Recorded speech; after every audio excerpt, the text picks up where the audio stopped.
Right, okay, we are live. Awesome. Good morning. Good morning. I hope you're all really, really well. I will just gibber on for a minute or two while you're dropping on. For those of you that are watching, I won't be able to see you all or see all of your comments. So if I do see them, I will respond to them, but I'll come back, or Andrea will come back and have a look at your comments later. So welcome to this morning's live. This was supposed to be yesterday and somebody here forgot about it. So we're here today, at least we're here. So for those of you that don't know me, I'm Mandy Nicholson and I'm the Creative Genius Consultant. I'm an artist and an author and a creative retreat owner in Scotland. And I help amazing creative women to launch, grow, and scale their businesses and make more money. And I'm introducing today Andrea, who is a former client of mine who's just made some big movements forward and big decisions in her life and has got something really exciting coming up that's really important. You've combined two really important things with menopause and art, haven't you? And it's really interesting where this has gone. So I'm going to hand over to Andrea, introduce yourself, tell everybody what you do, and tell us what's coming up for you. Thank you, Mandy. Yes, so I'm Andrea. I'm on social media platforms as Andrea Clare. And I'm also an artist, but I didn't discover that I was actually good at art until I turned 57, which was 3 years ago. And after having a horrendous perimenopause experience 10 to 15 years ago, when nobody was talking about menopause, and definitely the word perimenopause, I don't think even existed. No. So I had a horrendous experience. I count myself very lucky that I saw the first Davina McCall documentary and everything dropped into place. I realised why I was the way I was. And from that point, I have been on a mission to help other women understand this phase in life and to thrive. And we worked together, and I came to realise that my passion was art, and that, as I say, I'm on this mission, and I combine the two together by helping women understand their midlife using creativity. So I've just rebranded. I am now called the Creative Pause Coach. I'm just completing a formal qualification as a menopause coach, and the pause is significant because obviously it's part of menopause, but also it is important for us busy ladies to take time out for ourselves and do something that we really enjoy, and creativity is a great outlet for doing that. It totally, isn't it? And you created some beautiful products, didn't you? Like journals and things using your art, which are they still available? Yes. So I created some products, a planner and an art journal to run alongside what was previously called my menopause art program, but I'm actually rebranding that as well. But earlier this year, I did something that I've always wanted to do, which was to create a stationery range. And my stationery range is based around a piece of my art called Water Lilies Reimagined. And it's called Heartfelt Hugs, because that's how I sign off any emails. And it's also celebrating the affirmation, I am enough, because as women, we're very guilty of thinking we're not enough, and that other people tend to make us feel that way. So that's another little thing. Well, that's the creative brain, isn't it? And where it goes. Gosh, I'm so happy for you that you've decided to become the pause coach and that this new era is coming up. So tell us about the Scottish Pause Summit.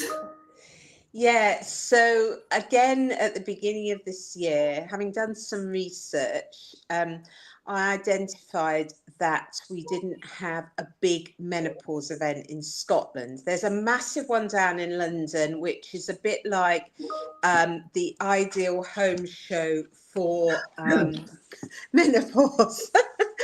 And the event that I've created, whoops, Mandy's the event that I've created is it's a big event, but it's still very intimate. So it's taking place in Glasgow on Saturday, the 25th of October. There's going to be between 100 and 120 women in the room. We've got an amazing lineup of homegrown speakers. So all of the experts are based in Scotland, and they are women that I've encountered on my travels, whether that be in person, online. We've got a small select bunch of exhibitors, and the event is all about the audience. So my objective is that every woman will go away from the event and have some achievable strategies, and they will also get to follow up with me so that I can see how they're getting on. Because another thing that's really important, and it's not just important for menopausal women, but also in life in general, is community. Yeah. And, you know, my event is, yes, about getting bums on seats, but it's also about building a support network, and for women to feel comfortable to come along, even if they come along on their own, and they are going to definitely make new friends who they can cry with, laugh with, and just talk about what's going on, because that's what we need to do. We need to talk about this phase of our life. It's it's given me goosebumps, the thoughts of this. It's fantastic that you have brought this together, and that you are creating this space for women, because it is, like you say, vital that we feel heard and seen and supported, and that the best people to do that is each other, because you can only understand it when you've been through it or going through it. And it makes you feel like you're not alone, doesn't it? I think that's the key. Oh, definitely. I mean, I look back to when I was really in the, you know, in the trenches of perimenopause, and it was actually towards the end of lockdown, which made things worse. But I was just sat and I felt really lonely, because I thought I was the only one that was experiencing what I was experiencing. I thought I was going crazy. You know, I had anxiety. Now looking back, I can analyse and say, Yeah. oh yeah, that's what was going on. I thought I had earlier onset dementia, which was really one, because my brain fog was so bad. And then you start talking with other women, and you think, oh, actually, snap, Yeah. and you learn about other things that you weren't aware of. So yeah, I mean, this is a passion project for me. The event is completely self-funded, and I took the decision early on that I wasn't going to go out to Big Pharma for the sponsorship, because I didn't want to be seen to be aligned to, No. to those companies, because it is a holistic approach that we're taking to menopause. Because yes, we're going to talk about HRT, but we're going to talk about other options as well.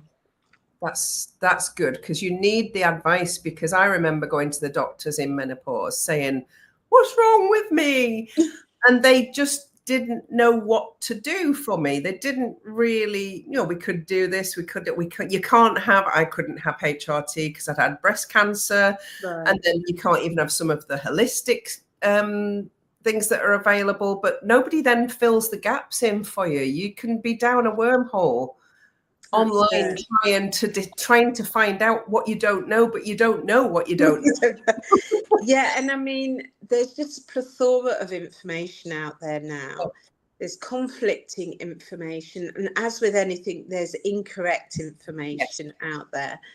And what I say to women is, don't assume that when you go to the GP, you're going to get the answers, because that was my experience. I was medicated for depression. There was no mention of menopause. And even when I was going for a smear test, and this is something that I'm very passionate about informing women about, I was going for a smear test and it was so painful.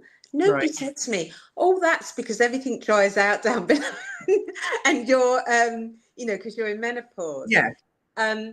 So, I mean, it's not the fault of the medical profession, because they receive little or no training about menopause, which is shocking because it affects 51% of the population. So I say to women, empower yourself with information.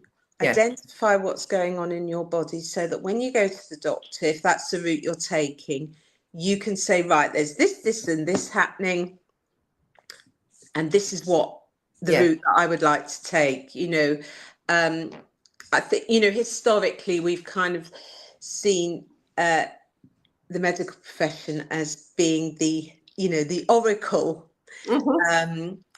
But we really do need to take ownership of our own bodies and actually work out what's going on, and then go and be more informed, basically, and take control, for sure. And I mean, I didn't go on HR. Well, I went on, going back to the smear test thing, I went on vaginal HRT quite a number of years ago, and oh my goodness, what a difference that made to me. But I actually went into the doctors a couple of months ago, and I said, look, I want to try this patch malarkey, because I'm 60, I'm postmenopausal, but I'm still experiencing some symptoms. And I thought, I am going to give this a go. And it has made a difference. That's good. And that is the thing, that if you do go down the HRT route, you can actually go on it for the rest of your life. You don't need to come off. Right, that's good. So those are interesting. So the ladies that come along to the summit are going to be empowered and informed, and then working with each other and discovering that they're not alone. So such an important event to bring women together.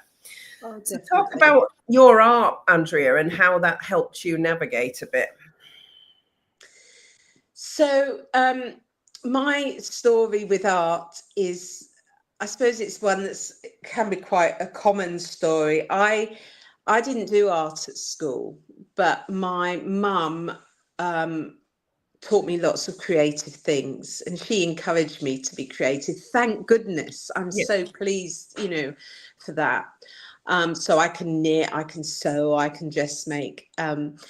But yeah, my dad was dead against art. But when I was doing that as a child, I look back, it was just my sanctuary. I just loved it. And, another thing that I discovered at 57 was that I'm neurodiverse. I have ADHD and potentially autism. So, childhood for me was a bit of a struggle, especially when it came to friendships.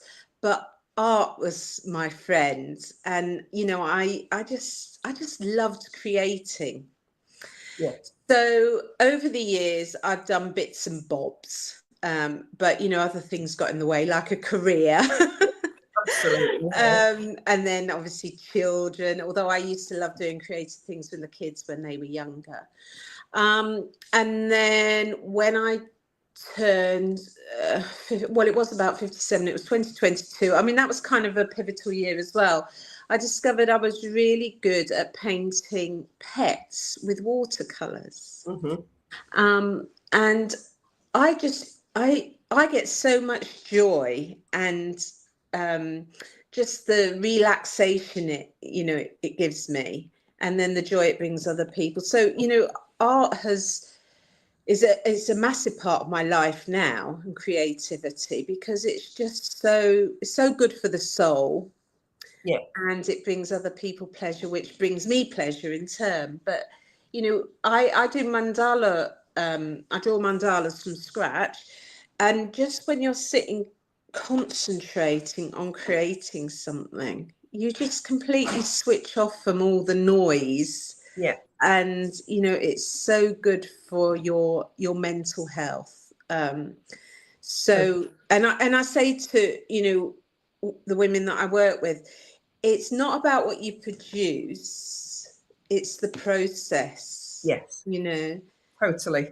So people saying, oh, I'm not good at art. Everybody can create something. It doesn't have to be good. And who's to say something's not good, because art is so subjective. It is. And, same with me when people come here for retreats, I can't do this. Yes, you can. Let's do it. Push them outside the comfort zone. But it is important. And it's a bit of a journey for yourself. Like you say, where you're neurodivergent, it's taking you out of that brain that's going in 50 different directions, isn't it? So God, I mean, I see when I've always been an ideas person, and now I know why. But I've had to stay so focused on track with the Scottish Pause Summit. I have these ideas coming into my head all of the time, and it's so easy to get distracted and go off on another tangent. So I've been really strict with myself, and I thought, right, I can park that. I'll come back to that. But the thing that is my main focus is the Scottish Pause Summit. It's so important, and it's going to be so impactful. And I'm aiming to get as much coverage as I can for it, because it is a conversation that needs to be had. Yes, I hope you've got somebody videoing on the day, because that will be important for social. Yeah. You can get your tickets. I've got links everywhere today, so all over my socials. In the description here, there's a link to the Scottish Pause Summit. You can get tickets there. Remind everybody what the date is. So the date is Saturday, the 25th of October. It's the Saturday after World Menopause Day, which is the 18th. I was going to have it on that day, but unfortunately that's the school holiday. So the 25th of October. It's in central Glasgow. So it's in a lovely, modern, bright building, which again was really important to get the right venue, right next to Central Station. So people can come on the train and get into the venue. That's absolutely fantastic. It sounds really exciting. And then let's just finish off by saying, how are people going to be able to work with you, Andrea, as a coach? So moving forward, I am I'm revamping my existing program, which is an online program, and it's going to be called, this is the new name of it. It's going to be called Eat, Sleep, Pause, Create. Nice. And it's going to be I haven't decided on the duration as yet. It's either going to be 4 or 6 weeks. And we are going to be learning about the menopause and creating art together. The really yummy part of it. Yeah. And then I'm also going to I'm looking into doing something similar to what you do, Mandy, because I know this is something that is changing for you, but I'm going to be looking at doing some mini retreats in my own home, because I've got an art shed and I've got a lovely little garden as well. And I would really like to be able to welcome people here and get creative with people, and also, if they're interested in finding out about the menopause, they can do that as well. So yeah, I've got big plans for after the summit. Sounds exciting. You know what? I think the message is very clear here. You turned 60 last year. I turned 60 last year. It does not mean you're winding down. This is about stepping into the things that truly light you up and bring you joy and passion. And you're a great example for other women that are heading towards that, going through menopause, questioning where they are right now and want to do something different. You're a great example of that. And I think every woman that's watching this, that's thinking about it, just go, get a ticket and go, because worth doing. Yeah, you won't regret it. And, I'm so looking forward to welcoming everybody and making them feel cared about, heard and supported, because that's what it's all about. Totally is. totally. Thank you for joining me today to talk about this. Thank you, Mandy. I'm so impressed with what you've pulled together. It's absolutely brilliant. I hope you've got all the bums on seats that you need for this, and that it's a great launch pad for what you want to do next, because it is important to follow your dreams, and you're a great example of that. Thank you, Andrea. Yeah. Thank you, Mandy, for your support. No problem. Goodbye, everybody. I will see you again. Bye, everybody.